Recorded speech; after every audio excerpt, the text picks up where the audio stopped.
Desire unlist লেখিকা সাবিলা সাবি পর্ব 14 প্রথমাংশ। সন্ধ্যা ঘনিয়ে এসেছে, শহরের আকাশে ম্লান আলো ছড়িয়ে পড়েছে। ঠিক সেই সময়েই মেইলস্ট্রম খবর পেল রিকার্দোকে যে খুন করেছে সে আসলে নাইট রেভেন এর লোক।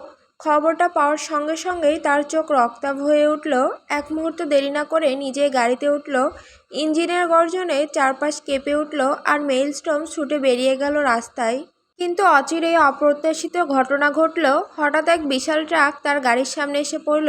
যেন ইচ্ছে করেই ট্রাকটা তাকে ধাক্কা মারতে চাইল। প্রচণ্ড শব্দে ধাক্কা লাগলো, গাড়িটা কেঁপে উঠল। মেইলস্ট্রমের গাড়ি আর ট্রাকের সংঘর্ষে প্রচণ্ড বিস্ফোরণের মতো শব্দ হলো। স্টিয়ারিং চেপে ধরলেও ধাক্কা সামলাতে পারল না। গাড়িটা কয়েক পাক ঘুরে রাস্তার একপাশে আছড়ে পড়ল। কাঁচ ভেঙে ছিটকে গেল চারদিকে, লোহার টুকরো ছড়িয়ে পড়ল রক্তের সঙ্গে মিশে। পেছনের গাড়ি থেকে নামা তার গ্যাংস্টাররা ছুটে এলো, চোখে মুখে আতঙ্ক। মেইলস্ট্রম তখন অচেতন, শরীরে রক্ত ভিজে যাচ্ছে। গ্যাংস্টাররা চিৎকার করে উঠল, বস, বস চোখ খুলুন। অবস্থা গুরুতর বুঝে তারা দ্রুত তাকে তুলে নিল। কয়েক মিনিটের মধ্যেই সাইরেন বাজাতে বাজাতে অ্যাম্বুলেন্স এগিয়ে এলো। তড়িঘড়ি করে মেইলস্ট্রমকে স্ট্রেচারে তুলে নিয়ে গেল হসপিটালের পথে। হসপিটালের আইসিইউতে নিয়ে যাওয়ার পর ডাক্তাররা দ্রুত চারপাশে জড়ো হলো। রক্তচাপ প্রায় নেই বললেই চলে, সারা শরীরে কাটাছেঁড়া, ভাঙা হাড় আর ভেতরের আঘাত এতটাই ভয়ঙ্কর যে মুহূর্তে বোঝা গেল মেইলস্ট্রমের জীবন এখন সূক্ষ্ম সুতোয় ঝুলছে। গ্লাসের ওপাশে তার গ্যাংস্টাররা দাঁড়িয়ে, মুখে ভয়ের ছাপ স্পষ্ট। তাদের মনে শুধু একটাই প্রশ্ন, যদি বস না বাঁচে তাহলে নাইট রেভেলের খেলা কে সামলাবে। মেইলস্ট্রমকে আইসিইউতে আছে খবরটা ছড়িয়ে পড়তেই ইসাবেলার মুখের রং উবে গেল। দ্রুতই তিনি হাসপাতালে পৌঁছে গেলেন। চোখে লাল অগ্নি, গলার স্বরে তীব্র কষ্টের আটচল। লম্বা কালন কোটটা ঝোলানো তার গায়ে, উচ্চকণ্ঠতে ইসাবেলা এক নজরেই পুরো হসপিটালের বাতাবরণ বদলে দিলেন। গ্যাংস্টাররা ঘর ভর্তি দাঁড়িয়ে তাকে সম্মান জানালেন, কিন্তু ইসাবেলার দিকে তাদের কণ্ঠে ভয় পরিলক্ষিত। কারণ তিনি কেবল মা নন, মাফিয়া কুইন। মর্মে থাকলে প্রতিশোধ যেন তার জন্মস্বরূপ। পুরনো দিনের মতোই তিনি ঠান্ডা চোখে সবাইকে এক এক করে বললেন, বলো, কে আমার ছেলেকে মারার চেষ্টা করল? ওদের আনো, আমার সামনে হাজির করো, আমি এক এক করে তাদের জবাব নেব। চেয়ারগুলোতে একেবারে নিস্তব্ধতা নেমে এলো। এক সিনিয়র লোক ধীর করে মাথা নামিয়ে আতঙ্কে ঢেউ খেলানো কণ্ঠে বলল, ম্যাম, সেই ট্রাক চালক মারা গেছে। রাস্তায় ধ্বংসাবশেষে পাওয়া গেছে। ঠিকমতো প্রমাণ নেই, তবে অনুমান করা হচ্ছে এটা নাইট রেভেনের কোনো লোকের কাজ। ইসাবেলার চোখ তখন আরও ধিক্কারে জ্বলে উঠল। মুখে কড়া ধোঁয়াশাহীন কণ্ঠে বললেন, নাইট রেভেন? কে এই নাইট রেভেন? ওকে আমার সামনে আনো, আমি তার সঙ্গে দেখা করব। লোকটি ধীর গলায় জানালো, ম্যাডাম, আজ পর্যন্ত কাউকে ওনার মুখ দেখায়নি। ওনার একান্ত পরিচিতরা ছাড়া কেউ তাকে চিনতে পারবে না। ইসাবেলা হাঁটতে শুরু করলেন, মন্দ্রগর্জনে বললেন, আমি মাফিয়া কুইন ইসাবেলা, আমারও দেখার অধিকার আছে। যদি আমি চাই পুরো মেক্সিকোয় আমি ভেঙে দিতে পারি। আরও বড় কিছু করা দরকার পড়লে করব। আমার ছেলের ওপর যে আঘাত এসেছে তার হিসাব সবাইকে দিতে হবে। এখনই ব্যবস্থা নাও। তার কথায় ঘরটা কেঁপে উঠল। তার লোকেরা বুঝে গেল যে আজ রাতটায় আর কোনো আলাপ আলোচনা নয়, সিদ্ধান্ত নেওয়ার সময়। ইসাবেলার চোখে প্রতিশোধের অদমনীয় আগুন, যে কাউকেই আর ছাড়বে না। খবর ছড়ানো মুহূর্তেই শহরটা কাঁপতে লাগলো। টিভির লাইভ ব্যানার লাল সাদা করে ঝলমল করতে লাগলো। বড় ধাক্কা। মেইলস্ট্রম অপারেশনের রুমে মৃত্যুসজ্জায়। ক্যামেরার লাইভ ফিডে হাসপাতালের মূল গেট, গভীর রাতে আলোর ঝিকঝিক এবং জানালা দিয়ে ভেসে ওঠা আইসিইউয়ের লাইট, সব মিলিয়ে যেন এক ধাক্কার মতো ছড়িয়ে পড়ল। নিউজ অ্যাঙ্কাররা চট করে বিক্ষিপ্ত তথ্য জোগাড় করতে লাগলো। সোশ্যাল মিডিয়ায় হ্যাশট্যাগ মেইলস্ট্রম ট্রেন্ডিং হয়ে গেল। রাস্তাঘাটে মানুষ টালি টিপসির মতো গুঞ্জন তুলল। একদিকে সহানুভূতি, অন্যদিকে কৌতূহল। ব্রেকিং নোটিফিকেশন ঘরে ঘরে পৌঁছালো। পত্রিকার হেডলাইন বড় বড় করে টেনে দিল, মাফিয়া বসের জীবনে অনিশ্চয়তা। টিভি স্টুডিওগুলোতে বিশেষ বিশ্লেষণ শুরু হলো। শত্রুদের কৌশল, ক্ষমতার শূন্যতা, ভবিষ্যৎ ভ্যাকুম, সব আলোচনা চলে একসাথেই। অন্যদিকে হাসপাতালের করিডোরে নিস্তব্ধতা নেমে এসেছে। অপারেশন থিয়েটারের দরজা থেকে ডাক্তার বেরিয়ে এসে গম্ভীর কণ্ঠে জানালেন, অপারেশন শেষ হয়েছে, রোগী এখনও অচেতন অবস্থায় ঘুমাচ্ছে। আঘাত গুরুতর, হাত পা ভেঙে গেছে, সুস্থ হতে সময় লাগবে। খবরটা শোনার পর থেকেই সাইফ চৌধুরী অস্থির হয়ে পায়চারি করছেন। বাকিরা নিস্তব্ধ মুখে বসে আছে। জাভিয়ান আর তানবিও সেখানে উপস্থিত। তানবি কাচের জানালা দিয়ে উকি দিয়ে দেখলো মার্কোকে।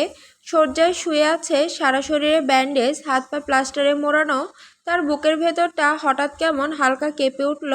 সে অচেতনভাবে জানালার দিকে আরও একটু ঝুঁকতেই জাভিয়ান এসে তার হাত টেনে ধরল। চলো বাড়িতে যাব। তানভি অবাক হয়ে তাকালো। কি বললেন? সবাই বসে আছে, আপনার ভাইয়ের অবস্থা এত খারাপ, আর এখন আমি বাড়ি যাব?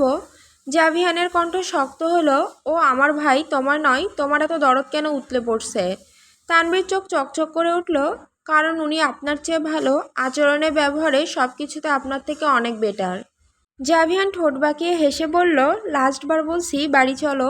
ঠিক তখনই এগিয়ে এলেন জাভিয়ানের মা। কি হয়েছে জাভি? ওকে টেনে হিঁচড়ে নিয়ে যাচ্ছ কেন? জাভিয়ান গম্ভীর মুখে উত্তর দিল, মম আমি বাসায় ফিরতে চাই, আমার খুব ক্লান্ত লাগছে। মা অবাক হয়ে তাকালেন। মার্কো হাসপাতালে জীবন মৃত্যুর লড়াই লড়ছে, আর তুমি ভাইকে ফেলে বাড়ি যাবে? জাভিয়ান গলা নামিয়ে বলল, মা আমি খুব টায়ার্ড, মার্কো এখন সেফ, বাট আমাকে রেস্ট নিতে হবে। মা দীর্ঘশ্বাস ছেড়ে বললেন, ঠিক আছে তুমি যেতে চাইলে যাও, কিন্তু তানভি এখানে থাকুক, ওকে কেন টানছো? জাভিয়ান রাগী চোখে মায়ের দিকে তাকিয়ে আঙুল তুলল। আমার ওয়াইফ সেখানেই থাকবে যেখানে আমি থাকবো। আমি ওকে ছাড়া ঘুমাতে পারি না, ওকে জড়িয়ে না ধরলে আমার ঘুম আসেই না। এই কথা শুনে জাভিয়ানের মায়ের মুখ লাল হয়ে গেল লজ্জায়। তিনি আর কোনো কথা বললেন না, ধীরে পাশে সরে গেলেন। তানভীর চোখে ক্ষোভ জমে উঠল। সি, আপনি কি করে এমন অসভ্য কথা আপনার মায়ের সামনে বলতে পারেন? আপনার এই আচরণে এখন ওনার চোখের দিকে তাকাতে আমার লজ্জা লাগবে। কক্ষ জুড়ে নীরবতা নেমে এলো। তানভীর কণ্ঠে ক্ষোভ, জাভিয়ানের ঠোঁটে তীব্র বিদ্রুপের হাসি। সব মিলিয়ে চারপাশে অদ্ভুত চাপা উত্তেজনা ভর করল। তানভীর জোরে চেঁচিয়ে বলল, আপনি গেলে যান, আমি যাব না। জাভিয়ান আর কোনো উত্তর দিল না। হঠাৎ সে তানভীর দিকে এগিয়ে এসে এক ঝটকায় তাকে কাঁধে তুলে নিল। হাসপাতালের করিডোর জুড়ে থাকা সবাই অবাক হয়ে তাকিয়ে রইল। সাইফ চৌধুরী, জাভিয়ানের মা, চাচা আর লুসিয়ার চেহারা একেবারে লাল হয়ে উঠল রাগে। তানভি অটলভাবে ছটফট করতে থাকলো। প্লিজ আমাকে নামান, আমি স্বইচ্ছায় যাব। জাভিয়ান কোনো সুনির্দিষ্ট উত্তর না দিয়ে তানভিকে নরম করে নামিয়ে দিল। তানভি গর্জনে ফুঁসতে ফুঁসতে বেরিয়ে এসে হাসপাতালের বাইরে দাঁড়িয়ে পড়ল। তার বুক ধুকপুক করছিল, রাগ, লজ্জা আর অভিমান মিশে একরকম অস্থিরতা। কিছুক্ষণ পর পার্কিং লট থেকে জাভিয়ানের গাড়ি চলে এলো। সে দরজা খুলে তানভিকে ডাকলো। তানভি গাড়ির ভেতরে ঢুকে পড়ল। দুজনের চোখে চোখ পড়তেই তানভি ঠোঁট বেঁধে বলল, আপনার মুখ থেকে এত নোংরা বাজে অসভ্য কথা বের হয় কিভাবে? জাভিয়ান সে সরাসরি স্বীকার করে বলল, হালকা কণ্ঠে, কারণ আমার লিবিডো সবসময় হাই লেভেলে থাকে, তাই কন্ট্রোল করতে না পেরে মুখ চালায়। তানভি এক মুহূর্ত থেমে রেগে উঠল। তীব্র তীব্র ভঙ্গিতে বলল, মানুষের বিপি হাই হয় শুনেছিলাম, এখন অদ্ভুত তথ্য জানলাম। জাভিয়ান হঠাৎ তানভির দিকে ঝুঁকে এসে বলল, then call me teacher, I will teach you everything practically. Tanvir চোখ রাগে ঝলসে উঠল। জাভিয়ান যখন মুখটা কাছে আনলো, সে হঠাৎ দুহাত দিয়ে তাকে জোরে ধাক্কা দিয়ে সরিয়ে দিল।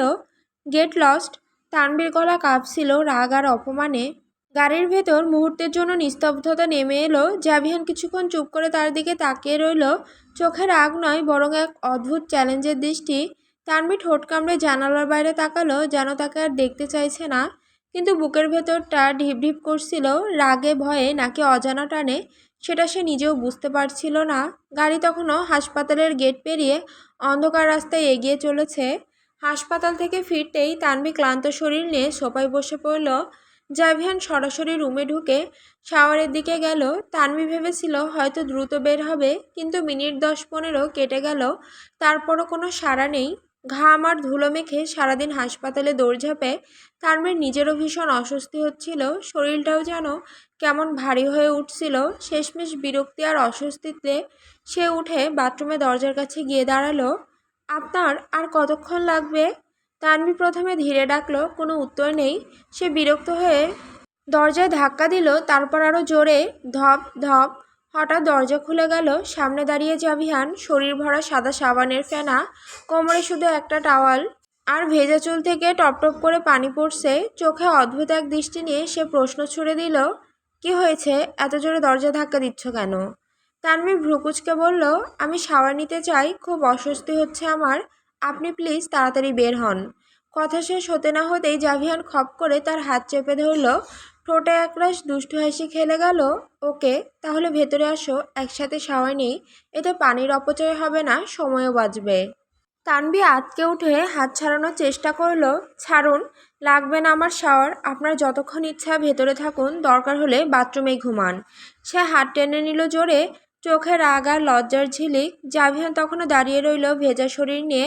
হাসি মুছে না গিয়ে আরও গভীর হলো তার ঠোঁটে। অনেকক্ষণ পরে জাভিয়ান শাওয়ার সেরে বের হলো। ভেজা চুল থেকে এখনো পানি পড়ছে আর শরীর থেকে গরম বাষ্প বেরোচ্ছে। সে তোয়ালে দিয়ে চুল মুছছিল। এমন সময় সোফায় বসা তানভি আস্তে করে মুখ তুলল, গলায় চাপা কম্পন নিয়ে বলল, আমার বাবা মা আর এলিনা আপাকে দেখতে ইচ্ছা করছে। প্লিজ একটা ব্যবস্থা করে দিন দেখার। আমি ওদের খুব মিস করছি। জাভিয়ান তোয়ালে ফেলে আয়নার সামনে দাঁড়ালো। নিজের কণ্ঠে দৃঢ়তা রেখে বলল, হ্যাঁ দেখা হবে, কিন্তু এখন না, 2 দিন পর। কথাটা যেন ঠান্ডা পানির মতো গিয়ে বিঁধল তানভীর বুকে। সে কিছুই বলল না, শুধু চোখ নামিয়ে নিল। ধীরে ধীরে উঠে দাঁড়ালো, যেন আর কোনো তর্কে যেতে না চায়। সোজা হাঁটতে হাঁটতে শাওয়ারের ভেতর ঢুকে গেল। দরজা বন্ধ হওয়ার মুহূর্তে তার ঠোঁট থেকে ভেসে এলো ক্ষীণ একটা দীর্ঘশ্বাস। রুমে একা দাঁড়িয়ে রইল জাভিয়ান। আয়নায় নিজের প্রতিচ্ছবি দেখতে দেখতে ভেতরে অদ্ভুত এক অস্বস্তি খেলে গেল তার চোখে।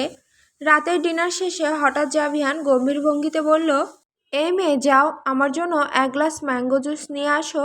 একদম ফ্রেশ আম দিয়ে বানাবে আর চিনি কম দেবে। তানভি ভ্রু কুঁচকে গেল। সে কিছু বলতে যাচ্ছিল, আমি পারবো না, কিন্তু হঠাৎ থেমে গেল। চোখে এক অদ্ভুত ঝিলিক ফুটে উঠল। কোনো কথা না বলে চুপচাপ উঠে কিচেনের দিকে চলে গেল। কিছুক্ষণ পর হাতে ট্রে নিয়ে ফিরে এলো। গ্লাস ভর্তি সোনালি ম্যাঙ্গো জুসটা বাড়িয়ে দিল জাভিয়ানের দিকে। জাভিয়ান গ্লাস হাতে নিয়ে হালকা হাসলো, কিন্তু তার চোখে সন্দেহের ছায়া ভেসে উঠল। ধীরে ধীরে বলল, আবার পয়জন টয়জন মিশিয়ে দিয়েছো নাকি? তানভি ঠোঁটে ঠান্ডা হাসি ফুটিয়ে উত্তর দিল, হ্যাঁ মিশিয়েছি। কি করবেন, ফেলে দিবেন? আপনার ইচ্ছে হলে খান, না হলে ফেলে দিন। জাভিয়ান এক মুহূর্তে তার চোখের দিকে তাকিয়ে গ্লাসটা ঠোঁটে নিল। এক চুমুক দিতেই তার মুখ পাল্টে গেল। ঠোঁট, চোখ, নাক মুহূর্তে লাল হয়ে উঠল। আসলে তানভি জুসে মরিচের গুঁড়া মিশিয়ে দিয়েছে। তানভীর বুক ধকধক করতে লাগলো। জাভিয়ান এতক্ষণে বুঝে ফেলেছে এবার কি করবে কে জানে। কিন্তু জাভিয়ান গ্লাস নামালো না, বরং চোখ রক্তিম হয়ে উঠলেও এক নিঃশ্বাসে পুরো জুস গিলে ফেলল। গ্লাসটা টেবিলে ঠাস করে রেখে হেসে উঠল, যদিও তার হাসিটা অন্যরকম ছিল। আমি তো জানতাম তুমি অন্যরকম, কিন্তু এভাবে সারপ্রাইজ দেবে সেটা আশা করিনি। তানভি স্তব্ধ হয়ে দাঁড়িয়ে রইল। ভেতরে ভয়, বাইরে অবাধ্যতা, দুটোই মিলেমিশে তার চোখ চকচক করছিল। গ্লাস ফেলে রেখে জাভিয়ান ধীরে ধীরে উঠে দাঁড়ালো। তার চোখ, নাক, ঠোঁট লালও। ঠোঁটের কোণে হালকা ঘাম আর ঝালের রেখা ফুটে উঠেছে। ধীরে ধীরে সে তানভীর দিকে এগোতে লাগলো। তানভীর বুক ধুকপুক শুরু হলো। সে আতঙ্কিত গলায় বলল, আপনি এভাবে কাছে আসছেন কেন? জাভিয়ানের ঠোঁটে তির্যক হাসি খেলে গেল, কণ্ঠস্বর নিচু কিন্তু ভয়ঙ্কর দৃঢ়। এত স্পেশাল সারপ্রাইজ দিলে তুমিও তো একটা স্পেশাল গিফট ডিজার্ভ করো। তানভি পিছু হটতে হটতে দেওয়ালে ঠেকে গেল। আর এক মুহূর্ত সময় দিল না জাভিয়ান। ঠাস করে তার ঠোঁট তানভির ঠোঁটে বসিয়ে দিল। তানভি আতঙ্কে জাভিয়ানের শার্টের কাঁধের কাছে খামচে ধরল। বারবার চেষ্টা করলো নিজেকে ছাড়ানোর, কিন্তু জাভিয়ান তার 2 হাত একসাথে টেনে নিয়ে নিজের এক হাতের মুঠোয় আটকে ফেলল। আরেক হাত দিয়ে শক্ত করে তার চোয়াল চেপে ধরে রাখল।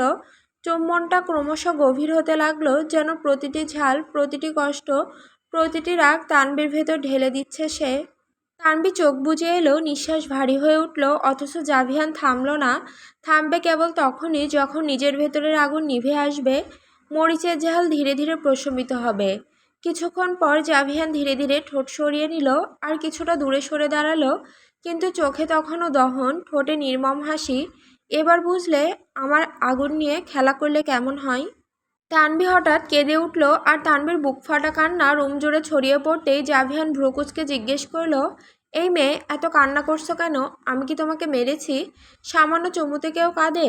তানভি কাঁপতে কাঁপতে কান্না জড়ানো কণ্ঠে জবাব দিল, আপনার কাছে এটা সামান্য হতে পারে। হ্যাঁ, সামান্যই, কারণ আপনার জীবনে তো এরকম হাজারটা মুহূর্ত এসেছে। অজস্র মেয়েকে চুমু দিয়েছেন আপনি। কিন্তু সে হঠাৎ থেমে গেল। বুকের ভেতর থেকে একটা দীর্ঘশ্বাস বের হলো। চোখের পানি গাল বেয়ে গড়িয়ে পড়ছে। কিন্তু এটা আমার প্রথম চুম্বন ছিল। শব্দের সঙ্গে সঙ্গেই তার গলা ভেঙে গেল। সে আর নিজের কান্না আটকে রাখতে পারল না। বুকের ভেতরে সব ভাঙা টুকরো যেন একসাথে চিৎকার করে উঠল, আর তানভি হাউমাউ করে কেঁদে ফেলল। জাভিয়ান মুহূর্তের জন্য থেমে গেল, তার চোখে একরকম অবাক দৃষ্টি ফুটে উঠল। ঠোঁটের কোণে থাকা খুনসুটে হাসিটা মিলিয়ে গেল, আর তার চাহনিতে এক অজানা অস্বস্তি ভেসে উঠল, যেন সে বুঝতেই পারেনি তার এক মুহূর্তের সামান্য কাজ কারো জন্য কতটা গভীর আঘাত হতে পারে। রুমের বাতাস যেন মুহূর্তেই ভারী হয়ে উঠল। তানভি চোখে অশ্রু নিয়ে দেওয়ালের সাথে হেলে দাঁড়িয়েছিল। হঠাৎই জাভিয়ান পুনরায় তার দিকে ঝাঁপিয়ে পড়ে রেগে গিয়ে শক্ত করে দেওয়ালে চেপে ধরল। কান্না কী করে থামাতে হয় তা আমার ভালো করেই জানা আছে। কথা শেষ না হতেই জাভিয়ান তার ঠোঁটের ওপর নিজের ঠোঁট বসিয়ে দিল। তানভি মরিয়া হয়ে উঠল চুম্বন প্রতিরোধ করতে। তার ঠোঁট সে শক্ত করে বন্ধ করে রাখল, আর বন্ধ চোখে অশ্রু ঝরতে লাগলো। কিন্তু জাভিয়ানের হাত হঠাৎই তার গলায় চাপ দিল জোরে, এতটাই যে তানভির শ্বাসরোধ হয়ে এলো। আতঙ্কে তার ঠোঁট ফাঁক হয়ে গেল, আর সেই মুহূর্তেই জাভিয়ান আরও গভীরভাবে ঠোঁটে ঠোঁট মিলিয়ে চুম্বনে ডুবে গেল। তানভীর বুক ধকধক করে উঠছে, তার শরীর অসহায়ভাবে কাঁপছে, কিন্তু জাভিয়ান নির্দয়ভাবে চেপে ধরে রেখেছে। এক অদ্ভুত আগ্রাসন, এক ধরনের উন্মাত্ততা ভর করেছে তার ভেতর। মাঝে মাঝে ঠোঁট টেনে কামড় বসাচ্ছিল, এতটাই জোরে যে তানভীর নিঃশ্বাস কেঁপে উঠছিল। প্রতিটি কামড়ে তার চোখে জল ভরে উঠছিল, তবুও জাভিয়ান থামল না, বরং আরও গভীর, আরও তীব্রভাবে ঠোঁট খুঁজে নিল, যেন তাকে শ্বাস নিতে দেবে না। তানভীর হাত দেওয়ালের সাথে ধাক্কা খেয়ে কাঁপছিল, চোখ থেকে অশ্রু গড়িয়ে গালে পড়ছিল, অথচ জাভিয়ানের রাগ চুম্বনের দমন থামছিল না। সেটা হয়ে উঠেছিল শাসন, শাস্তি, আর অদম্য অধিকার প্রকাশের এক নির্মম ছাপ। জাভিয়ান একেবারে রাপলি তানভীর ঠোঁটে ঠোঁট বসিয়ে রেখেছে, তার শক্ত হাতগুলো এখনও তানভীর কবজি আর চোয়াল আঁকড়ে ধরে রেখেছে। তানভী সর্বশক্তি দিয়ে প্রতিরোধ করতে চাইছিল, কিন্তু ঝাল, যন্ত্রণা আর শ্বাসরুদ্ধ চুম্বনের চাপ মিলিয়ে শরীর ক্রমে নিস্তেজ হয়ে পড়ছিল। কিছুক্ষণ পর হঠাৎই তানভীর শরীর ঢলে পড়ে, ঠোঁট খোলা অবস্থায় একেবারে অজ্ঞান হয়ে জাভিয়ানের বুকের ওপর ভর দিয়ে ঢলে পড়েছে। জাভিয়ান প্রথমে অবাক হয়ে স্থির দাঁড়িয়ে রইল, এক মুহূর্ত পরে নিচু চোখে তাকালো। তানভীর মাথা তার বুকে হেলান দিয়ে নিস্তব্ধ, নিঃশ্বাস চলছে ক্ষীণভাবে, মুখটা ফ্যাকাশে হয়ে গেছে। জাভিয়ান তানভীর গালে হালকা চাপড় দিল। এই তানভি, এই শুনছ? কোনো সাড়া নেই, তার শরীর একেবারে ঢলে পড়ে আছে।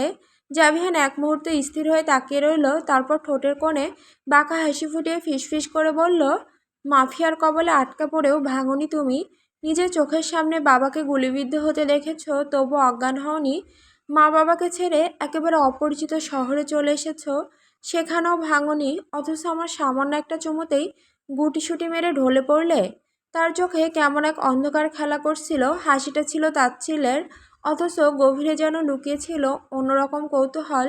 সে নিচু হয়ে তানভীর মুখটা ভালো করে দেখল, নিঃশ্বাস চলছে তবে ক্ষীণ, এক হাতে আবারও গালে আলতো চাপ দিল। এবারে কোনো সাড়া নেই। তুমি আসলেই অদ্ভুত মেয়ে তানভি, কিন্তু দেখতে একেবারে জিন্নিয়া।